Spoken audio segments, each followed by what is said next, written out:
ಆತ್ಮೀಯರೇ, ತಮಗೆಲ್ಲರಿಗೂ ನಮಸ್ಕಾರಗಳು. ನಾನು ನಿಮ್ಮ ಶಂಕರದೇವರು ಹಿರೇಮಠ. ಮಕ್ಕಳ ಸಾಹಿತ್ಯ ಕೃತಿಗಳ ಅವಲೋಕನ ಸರಣಿಗೆ ನಿಮಗೆಲ್ಲರಿಗೂ ಪ್ರೀತಿಪೂರ್ವಕವಾದಂಥ ಸ್ವಾಗತ. ಇವತ್ತಿನ ದಿನ ನಾವು ಮಕ್ಕಳ ಸಾಹಿತ್ಯ ಕೃತಿ ಅವಲೋಕನ ಸರಣಿ 59ರಲ್ಲಿದ್ದೇವೆ. ಮೇ 17, 2026ರಂದು 59ನೆಯ ಸರಣಿ ಕೃತಿ ಪರಿಚಯವನ್ನು ಇವತ್ತು ನಾನು ನಿಮಗಾಗಿ ಮಾಡ್ತಾ ಇದ್ದೇನೆ. ಇವತ್ತಿನ ಕೃತಿ ಪರಿಚಯ ಶ್ರೀ ಕಂಚಾಣಿ ಶರಣಪ್ಪ ಅವರ ಬೆದರು ಬೆಚ್ಚ ಅನ್ನುವಂತಹ ಕೃತಿಯ ಕವನ ಸಂಕಲನ, ಮಕ್ಕಳ ಕವನ ಸಂಕಲನದ ಪರಿಚಯವನ್ನ ಮಾಡ್ತಾ ಇದ್ದೇನೆ. ಶ್ರೀ ಶರಣಪ್ಪ ಕಂಚಾಣಿಯವರು ನಮ್ಮ ನಾಡು ಕಂಡಂತಹ ಹಿರಿಯ ಮಕ್ಕಳ ಸಾಹಿತಿಗಳು. ಮಕ್ಕಳಿಗಾಗಿಯೇ ಕೃತಿಗಳನ್ನು ಬರೆದು ಮಕ್ಕಳ ಸಾಹಿತ್ಯವನ್ನ ಶ್ರೀಮಂತಗೊಳಿಸಿದವರಲ್ಲಿ ಇವರು ಒಬ್ಬರು.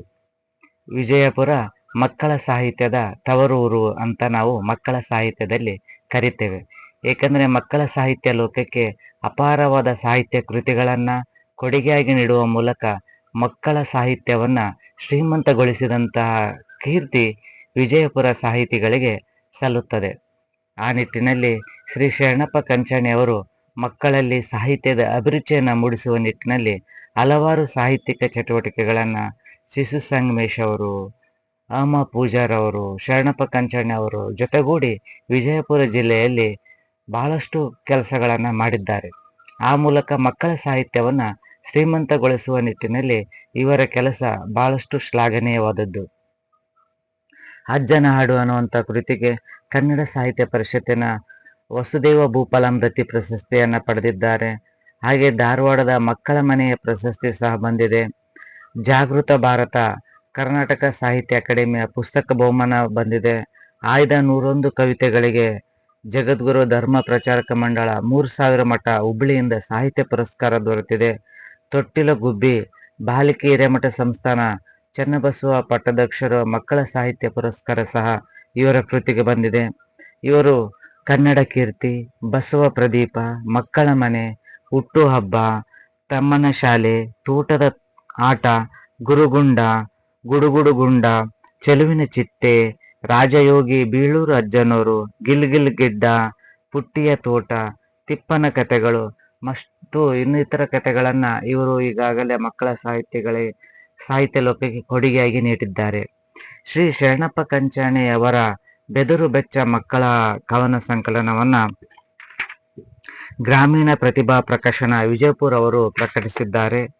ಹಾಗೆ 2025ರಲ್ಲಿ ಪ್ರಕಟವಾಗಿರುವ 2005ರಲ್ಲಿ ಪ್ರಕಟವಾಗಿರುವಂತಹ ಈ ಕೃತಿ 40 ಪುಟಗಳನ್ನು ಒಳಗೊಂಡಿದ್ದು 25 ರೂಪಾಯಿ ಬೆಲೆಯನ್ನ ನಿಗದಿಪಡಿಸಲಾಗಿದೆ. ಈಗ 21 ವರ್ಷಗಳ ಹಿಂದೆ ಪ್ರಕಟವಾಗಿರುವಂತಹ ಈ ಕೃತಿ 21 ಕವಿತೆಗಳನ್ನ ಒಳಗೊಂಡಿದೆ. ರಾಷ್ಟ್ರ ಪ್ರಶಸ್ತಿ ಪುರಸ್ಕೃತರ ಸಾಹಿತಿಗಳಾಗಿರುವಂತ ಕಂಚಾಣಿ ಶರಣಪ್ಪ ಅವರು ಬರೆದಿರುವಂತ ಈ ಕೃತಿ ಅನೇಕ ಸಾಹಿತಿಗಳಿಗೆ ಪ್ರೇರಣಾದಾಯಕವಾಗಿರುವಂತ ಕೃತಿಯಾಗಿದೆ. ಮಕ್ಕಳ ಸಾಹಿತ್ಯ ಲೋಕಕ್ಕೆ ಚೈತನ್ಯವನ್ನು ತುಂಬಿದಂತಹ ಕಂಚಾಣಿ ಶರಣಪ್ಪ ಅವರು ಬರೆದಿರುವಂತಹ 21 ಕವಿತೆಗಳ ಸಂಕಲನ ಬೆದರು ಬೆಚ್ಚ. ಇದು ಅವರ 17ನೇ ಸಾಹಿತ್ಯ ಕೃತಿಯಾಗಿದೆ. ಈಗಾಗಲೇ ನಾಡಿನ ಪ್ರಸಿದ್ಧ ಪತ್ರಿಕೆಗಳಾಗಿ ಸಂಯುಕ್ತ ಕರ್ನಾಟಕ, ಪ್ರಜಾವಾಣಿ, ವಿಜಯ ಕರ್ನಾಟಕ, ಸುಧಾ, ಕರ್ಮವೀರ, ಗುಬ್ಬಚ್ಚಿಗೂಡು, ನವಿಲುಗರು ಈ ಪತ್ರಿಕೆಗಳಲ್ಲಿ ಪ್ರಕಟವಾಗಿರುವಂತಹ ಕವಿತೆಗಳನ್ನು ಸಹ ಇದರಲ್ಲಿ ಅವರು ಬಳಸಿಕೊಂಡಿದ್ದಾರೆ. ಈ ಕವಿತೆಗಳಲ್ಲಿ ಸಂಕಲನದಿಂದ ಆಯ್ದ ಕವಿತೆಗಳನ್ನ ನಾವಿವತ್ತು ತಿಳಿಯೋಣ. ದೀಪಾವಳಿ.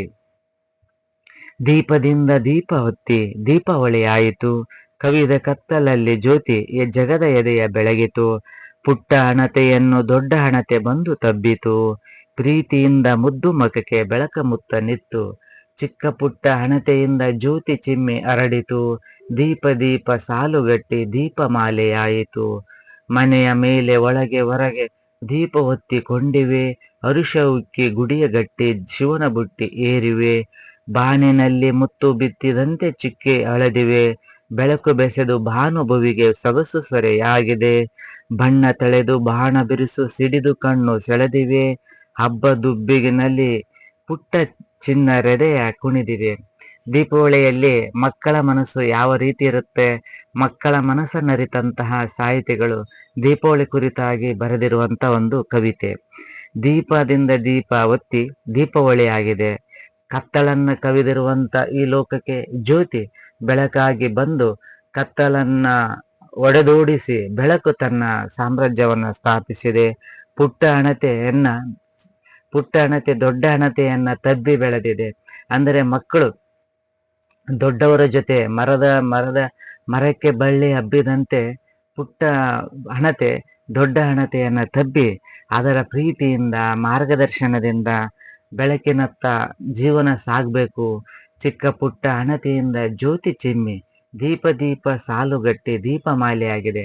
ಹೂಮಾಲೆಯಂತೆ ದೀಪಾವಳಿ ದಿನದಂದು ದೀಪಗಳದ್ದೇ ಒಂದು ಮಾಲೆ ದೀಪಮಾಲೆ ಆಗಿದೆ. ಮನೆಯ ಮೇಲೆ ಹೊರಗೆ ದೀಪ ಒತ್ತಿಕೊಂಡಿವೆ. ಅರಿಶವನ್ನು ಉಕ್ಕಿ ಶಿವನ ಬುಟ್ಟಿ ಏರಿವೆ. ನಾವೇನು ಆಕಾಶ ಪುಟ್ಟಿ ಅಂತ ಕರಿತೀವಿ, ಅರಿಶ ಬುಟ್ಟಿ ಆಕಾಶ ಪುಟ್ಟಿ ಆಗಿವೆ.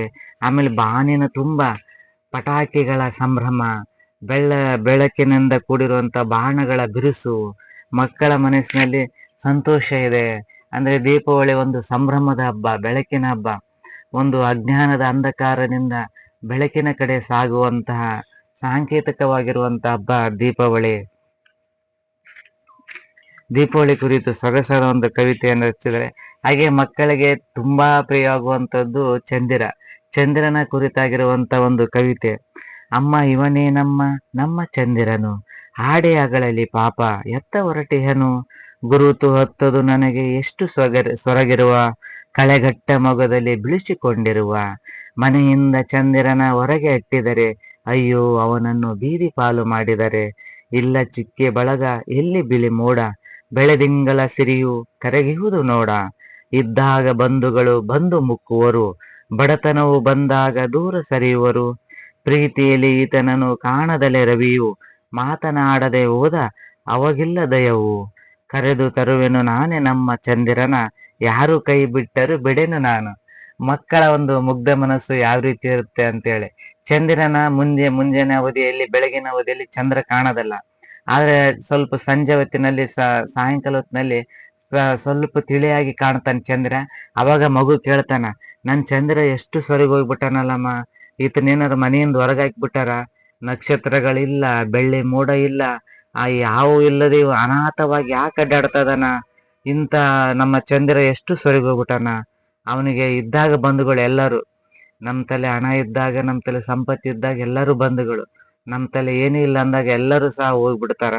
ಚಂದಿರನನ್ನ ಸಹ ಹಾಗೆ ಅವನು ಕೈ ಬಿಟ್ಟು ಮನೆಯಿಂದ ಹೊರಗೆ ಹಾಕ್ಯಾರ. ನಾನು ಯಾರು ಕೈ ಬಿಟ್ರು ನಾನ್ ಕೈ ಬಿಡಲ್ಲ, ನಮ್ಮ ಚಂದ್ರನ ನಾನು ಮನೆ ಕರ್ಕೊಂಡ್ ಬರ್ತೀನಮ್ಮ ಅಂತೇಳಿ ತನ್ನ ತಾಯಿಗೆ ಮುಗ್ಧತೆಯಿಂದ ಕೇಳಿಕೊಳ್ಳುವಂತ ಮಗು ಈ ಸನ್ನಿವೇಶದಲ್ಲಿ ನಾವು ನೋಡ್ಬೋದು. ಅಂದ್ರೆ ಮಗುವಿಗೆ ಗೊತ್ತಿಲ್ಲ ಚಂದ್ರ ರಾತ್ರಿ ಸಮಯದಲ್ಲಿ ಬರ್ತಾನ ಬೆಳಿಗ್ಗೆ ಹೋಗ್ಬಿಡ್ತಾನ ಅನ್ನೋದು ಗೊತ್ತಿಲ್ಲ. ಆದ್ರೆ ಅವನಿಗೇನ, ನಾನ್ ಚಂದ್ರನ ಯಾಕೆ ಹೊರಗೆ ಹಾಕ್ಯಾರ, ಚಂದ್ರನ ನಾನು ಕರ್ಕೊಂಬರ್ತೀನಿ, ನಾ ರಾತ್ರಿ ಹುಣ್ಣಿಮೆ ಚಂದ್ರ ಎಷ್ಟು ಚಂದ ಸುಂದರವಾಗಿರ್ತಾನ, ಈಗ ನೋಡಿ ಎಷ್ಟು ಸರಿಬಿಟ್ಟಾನ ಚಂದ್ರ, ನಾನು ಚಂದ್ರನ ಕರ್ಕೊಂಬರ್ತೀನಿ ಅನ್ನುವಂತ ಒಂದು ಮುಗ್ಧತೆಯಿಂದ ಮಗು ಹೇಳುವಂತ ಒಂದು ಸನ್ನಿವೇಶ. ಇನ್ನು ಬೆದರು ಬೆಚ್ಚ, ಇಲ್ಲಿ ಕವಿತೆಗಳಿಗೆ ನಾವು ನೋಡ್ಬೋದು, ಪ್ರತಿಯೊಂದು ಕವಿತೆಗಳಿಗೂ ಸುಂದರವಾದ ಚಿತ್ರಗಳನ್ನ 21 ವರ್ಷಗಳ ಹಿಂದೆ ಪ್ರಕಟವಾಗಿರುವಂತಹ ಈ ಕೃತಿಯಲ್ಲಿ ಸುಂದರವಾದ ಚಿತ್ರಗಳನ್ನ ಕವಿತೆಗಳಿಗೆ ಹಾಕುವಂತ ಪ್ರಯತ್ನ ಮಾಡಿದ್ದಾರೆ. ಹಾಗೆ ಮಾಮು ಮಲ್ಲ ಅನ್ನುವಂತ ಇವರು ಸುಂದರವಾದ ಕವಿತೆಗಳಿಗೆ ಚಿತ್ರಗಳನ್ನ ಬಿಡಿಸುವಂತಹ ಕಲಾವಿದರಾಗಿದ್ದಾರೆ. ಅವರು ಬಿಡಿಸಿರುವಂತಹ ಈ ಕವಿತೆಗಳ ಚಿತ್ರಗಳು ಸುಂದರವಾಗಿ ಮೂಡಿ ಬಂದಿವೆ. ಬೆದರು ಬೆಚ್ಚ ಅಂದ್ರೆ ನಮ್ ಕಡೆ ಬೆದರು ಗೊಂಬೆ ಅಂತ ಕರಿತೀವಿ. ಅಂದ್ರೆ ಬೆಳೆಗಳ ನಡುವೆ ಪಕ್ಷಿಗಳು ಬಂದು ಬೆಳೆ ಹಾನಿ ಮಾಡಬಾರದು, ತಿನ್ನಬಾರದು ಅಂತೇಳಿ ಬೆದರು ಗೊಂಬೆನ ಹಾಕ್ತಿವಿ. ಅದರ ಕುರಿತಾಗಿರುವಂತ ಒಂದು ಕವಿತೆ. ನಮ್ಮ ಹೊಲದ ನಡುವೆ ನಿಂತ ಬಂಟನಾವನು, ಗಟ್ಟಿಗಾವಲಾಗಿ ಓಲುವ ಒಲವ ಕಾಯುತ್ತಿರುವನು, ಅಲೆಯ ಲುಂಗಿಯನ್ನು ಈತ ಸುತ್ತಿಕೊಂಡಿಹನು, ಅರಿದೆ ಅಂಗೆಯ ಮೇಲೆ ತೊಟ್ಟಿಹನು, ಸುಣ್ಣ ಬಳೆದ ಒಡಕು ಮಡಿಕೆ ತಲೆಗೆ ಇಟ್ಟನು, ಬಡಿಗೆ ಹಿಡಿದು ಬಳೆನಲ್ಲಿ ನಿತ್ತುಕೊಂಡನು, ಮಳೆಯು ಚಳಿಯು ಏನೇ ಇರಲಿ ಅಳುಕಲಾರನು, ಕೆಟ್ಟ ಬಿಸಿಲು ಬೇಗೆಯನ್ನು ಹೇಗೆ ತಾಳುವನು, ಇವನು ಕಂಡು ಹಕ್ಕಿ ಪಕ್ಕಿ ಹಾರಿ ಹೋದವು, ತುಡುಗ ದನವು ಹೊಲದ ಸನಿಯ ಸುಲಿಯಲಾರವು, ಕತ್ತಲಲ್ಲಿ ಕದಿಯ ಬಂದ ಕಳ್ಳ ಕಾಕರು ಹೆದರಿಕೊಂಡು ಎದ್ದು ಬಿದ್ದು ಓಡಿ ಬಿಡುವರು. ಕೇಕಿ ಹಾಕಿ ಈತ ಗಸ್ತು ತಿರುಗಲಾರನು, ಗಟ್ಟಿಗಾವಲಾಗಿ ನಿಂತ ಬೆದರು ಬೆಚ್ಚನು. ಬೆದರುಗೊಂಬೆ ನಾವು ಸಾಮಾನ್ಯವಾಗಿ ನೋಡ್ತೀವಿ. ಬೆದರುಗೊಂಬೆಯ ವರ್ಣನೆಯನ್ನ ಮಗುವಿನ ಮುಗ್ಧತೆಯಲ್ಲಿ ನಾವು ಕಾಣಬಹುದು. ಅಂದ್ರೆ ಹೊಲದ ನಡುವೆ ನಿಂತಿರುವಂತ ಬಂಟ ಇವನು ಯಾರು? ಗಟ್ಟಿಗಾವಲಾಗಿ ಹೊಲವ ಕಾಯ್ತಿರುವನು ಇವನು. ಹಳೆಯ ಲುಂಗಿಯನ್ನು ಸುತ್ತಿಕೊಂಡಾನ, ಅರಿದ ಅಂಗಿಯನ್ನು ಹಾಕ್ಯಂದಾನ, ಆಮೇಲೆ ಒಡದ ಮಡಿಕೆಯನ್ನು ಇವನು ತಲೆಗೆ ಹಾಕ್ಯಂದಾನ, ಹಂಗೆ ಒಂದು ಬಡಿಗೆನ ಕೈಗಿಡ್ದಾನ. ಆಮೇಲೆ ಅದು ಮಡಿಕೆಗೆ ಸುಣ್ಣ ಬಳದಾರ. ಅದನ್ನ ನೋಡಿದ್ರೆ ಮಳೆ ಚಳಿ ಏನೇ ಇರ್ಲಿ, ಬಿಸಿಲಿರ್ಲಿ, ಯಾವುದನ್ನು ತಲೆ ಕೆಡಿಸ್ಕೊಳ್ಳಾರ್ದ ಕೆಟ್ಟ ಬಿಸಿಲಿನ ನಡುವೆ ಅವನು ಹೊಲ ಕಾಯ್ತದಾನ. ಮತ್ತೆ ಇವನ್ ನೋಡಿ ಹಕ್ಕಿ ಪಕ್ಕಿ ಎಲ್ಲ ಹಾರಿ ಹೋಗ್ತಾವ.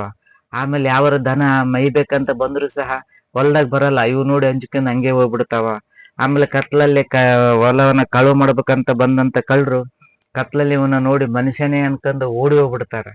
ಇಂತಹ ಒಬ್ಬ ಬೆದರು ಬೆಚ್ಚ ಹೊಲದಲ್ಲಿದ್ದು ಎಲ್ಲರನ್ನು ನಮ್ಮ ಹೊಲದ ಬೆಳೆಯನ್ನ ಕಾಯ್ತಾ ಇದಾನ, ಸುರಕ್ಷಿತವಾಗಿ ಕಾಯ್ತಾ ಇದಾನ ಅಂತೇಳಿ ನೋಡ್ಬೋದು. ಎಲ್ಲಾ ಚಿತ್ರಗಳು, ಕವಿತೆಗಳಿಗೆ ಚಿತ್ರಗಳನ್ನ ಬಿಡಿಸಿದ್ದಾರೆ, ಸುಂದರವಾದ ಚಿತ್ರಗಳನ್ನ ಹಾಕಿದ್ದಾರೆ. ಹಾಗೆ ಗೊರಕೆ ಮಗು ಹೇಗೆ ಮಲಗಿಬಿಡುತ್ತೆ ಅನ್ನೋವಂಥದ್ದು. ತಿಪ್ಪನು ಲೆಕ್ಕ ಮಾಡುತ್ತಲಿದ್ದ, ಬಂದೇ ಬಿಟ್ಟಿತು ಆಕಳಿಕೆ, ಪೆನ್ನನ್ನು ಹಿಡಿದು ಬರೆಯುತ್ತಲಿದ್ದ, ಕಣ್ಣನ್ನು ತುಂಬಿತು ತೂಕಡಿಕೆ.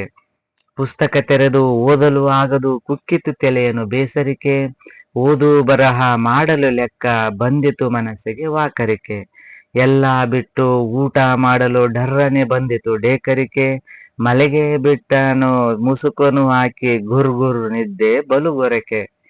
ಈ ತಿಪ್ಪ ಏನ್ ಮಾಡ್ತಿರ್ತಾನೆ ಅಂದ್ರೆ ಓದೋದು ಬರೆಯೋದಂದ್ರೆ ಇವನು ಬಹಳ ಕಷ್ಟದ ಕೆಲಸ. ತಿಪ್ಪ ಲೆಕ್ಕ ಮಾಡ್ತಾ ಇದ್ದ, ಅವನಿಗೆ ಆಕಳಿಕೆ ಬಂತು. ಫಸ್ಟ್ ಆಕಳಿಕೆ ಬಂತು, ಆಕಳಿಸಿದ.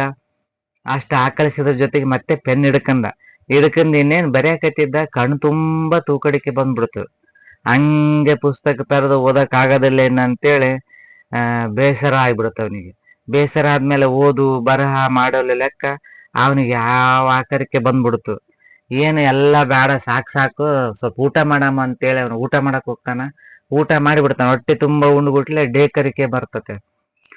ಡೇಕರಿಕೆ ಬಂತು, ಇನ್ ಮಕ್ಕಂಬಿಡಮ್ಮ ಅಂತೇಳಿ ಮಕ್ಕಂಬಿಡ್ತಾನ. ಮಕ್ಕಂದು ಬಿಟ್ಬಿಟ್ಲೆ ಅವನು ಗುರ್ ಅಂತ ನಿದ್ದೆ ಮಾಡ್ಕೊಂತ ಗೊರಕೆ ಹೊಡ್ಯಾಕ್ ಸ್ಟಾರ್ಟ್ ಮಾಡ್ಬಿಡ್ತಾನ. ಈ ತಿಪ್ಪ ಏನಂತಂದ್ರೆ ಒಂದು ಸೊಗಸುಗಾರನ ರೀತಿ ಖುಷಿಯಿಂದ ಜೀವನ ಮಾಡ್ತಿರ್ತಾನೆ. ಓದು ಬರೆಯೋದ್ರಿಂದ ದೂರ ಇದ್ದು ಕಷ್ಟಪಟ್ಟು ಓದ್ತಾ ಖುಷಿಯಿಂದ ಊಟ ಮಾಡಿ ಗೊರಕೆ ಹೊಡ್ಕಂತ ಮಕ್ಕಂಬಿಡ್ತಾನ. ಅಂದ್ರೆ ಮಕ್ಕಳಿಗೆ ಓದೋದು ಅಂದ್ರೆ ಕಷ್ಟದ ಕೆಲಸ. ಅದೇ ಊಟ ಮಾಡೋದು, ಆಟ ಆಡೋದಂದ್ರೆ ತುಂಬಾ ಖುಷಿಯಿಂದ ಭಾಗವಹಿಸ್ತಾರ ಅನ್ನೋವಂಥದ್ದು.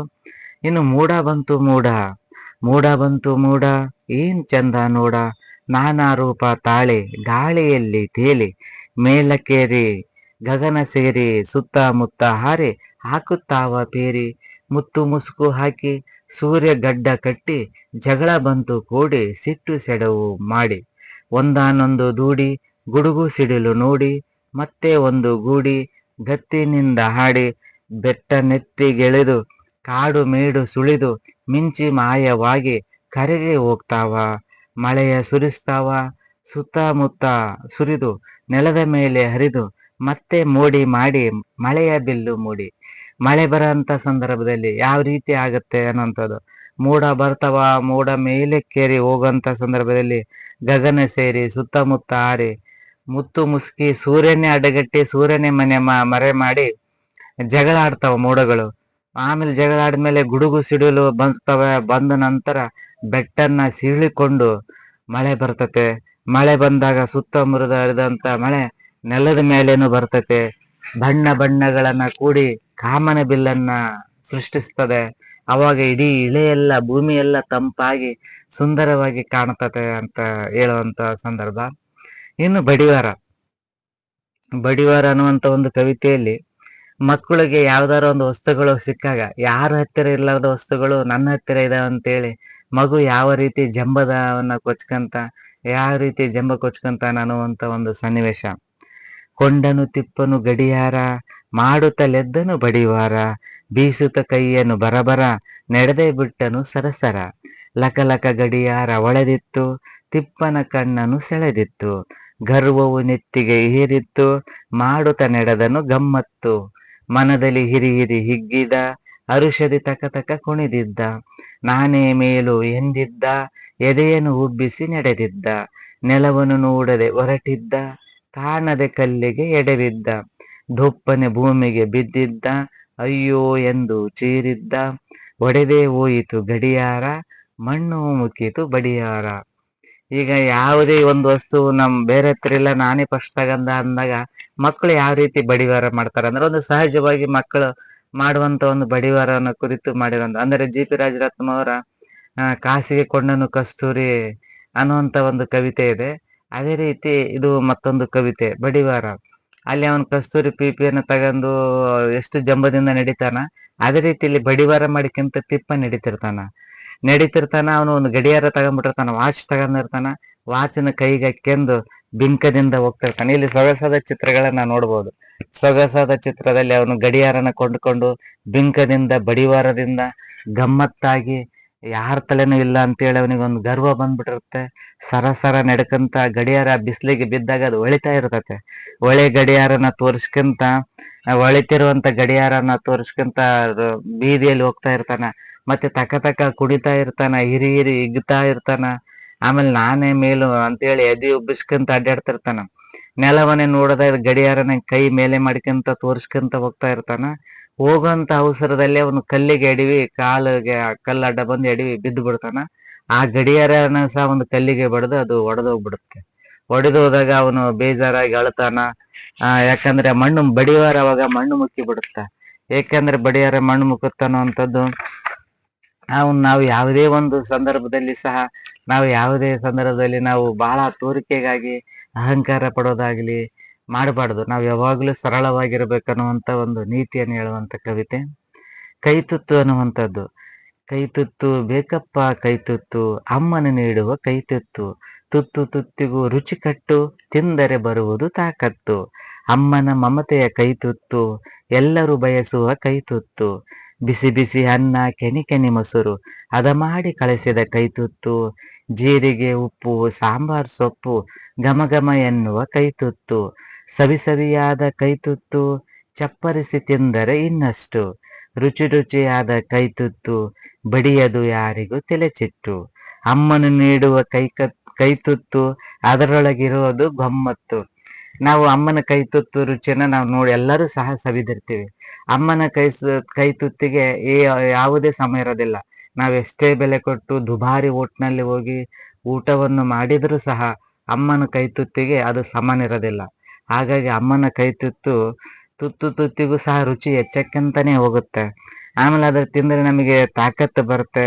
ಆಮೇಲೆ ಅಮ್ಮನ ಕೈತುತ್ತಿನಲ್ಲಿ ಮಮತೆ ಇರುತ್ತೆ, ಪ್ರೀತಿ ಇರುತ್ತೆ. ಕೆನೆ ಮೊಸರನ್ನ ಬಿಸಿ ಬಿಸಿ ಅನ್ನದಲ್ಲಿ ಮಾಡಿ ಹಾಕಿ ಉಪ್ಪು ಸಾಂಬಾರು ಸೊಪ್ಪು ಹಾಕಿರೆ ಘಮ ಘಮ ಇರುವಂತ ಕೈತುತ್ತನ್ನ ಅಮ್ಮ ನೀಡಿದ್ರೆ, ರುಚಿ ರುಚಿಯಾದ ಕೈತುತ್ತನ್ನ ತಿಂದು ಬಿಟ್ರೆ ನಮಗೆ ಇನ್ನೇನು ಬೇಕಾಗಿಲ್ಲ. ಯಾಕಂದ್ರೆ ಅದರೊಳಗೊಂದು ಗಮ್ಮತ್ತೈತೆ, ಪ್ರೀತಿ ಐತೆ, ಶಕ್ತಿ ಐತೆ.